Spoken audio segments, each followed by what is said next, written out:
গঙ্গাসাগরে প্রায় ১৭০০ কোটি টাকা ব্যয়ে শিলান্যাস হওয়া মুড়িগঙ্গা সেতুর না আছে বরাদ্দ আর না আছে কোনো অনুমোদন। সাংবাদিক বৈঠক করে মুখ্যমন্ত্রী মমতা বন্দ্যোপাধ্যায়কে ফ্রড আখ্যা দিয়েছেন রাজ্যের বিরোধী দলনেতা শুভেন্দু অধিকারী। তিনি বলেছেন, ভোটের আগে মানুষকে ভুল বোঝাচ্ছেন মুখ্যমন্ত্রী। শুভেন্দুর আরও দাবি, মমতা বন্দ্যোপাধ্যায় প্রথম থেকে মতুয়া সমাজকে ভোট ব্যাংকের চোখেই দেখেছে। ২০১৯ সাল থেকে লাগাতার চেষ্টা চলছে মতুয়া ঠাকুর বাড়িতেও রাজনৈতিক বিভাজন ঘটিয়েছে, এই সম্প্রদায়কে দুর্বল করার চেষ্টা করেছেন। তার ভুল বোঝানোতেই ওয়াকফ আইনের প্রতিবাদে মুর্শিদাবাদ জ্বলেছিল। তিনি ভুল বুঝিয়ে তৎকালীন সময়ে মুসলমানরা রাস্তায় নেমেছিলেন।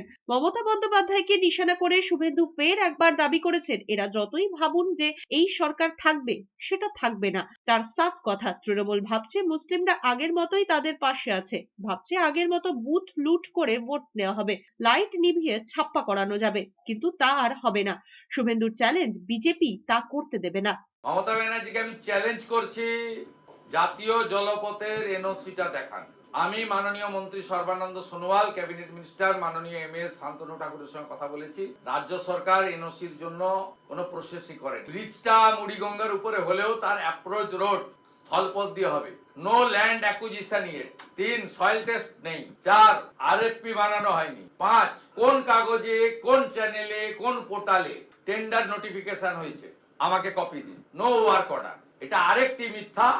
দেউচা পাঁচামিতে ১ লক্ষ লোকের চাকরি বা তাজপুরে সমুদ্র বন্দর নির্মাণের মতো এটি আরেকটি ধাপ্পা। কপিল মুনির আশ্রমে গিয়ে এরকম মিথ্যাচার কেউ করতে পারে, আমি অন্তত কল্পনায় আনতে পারি।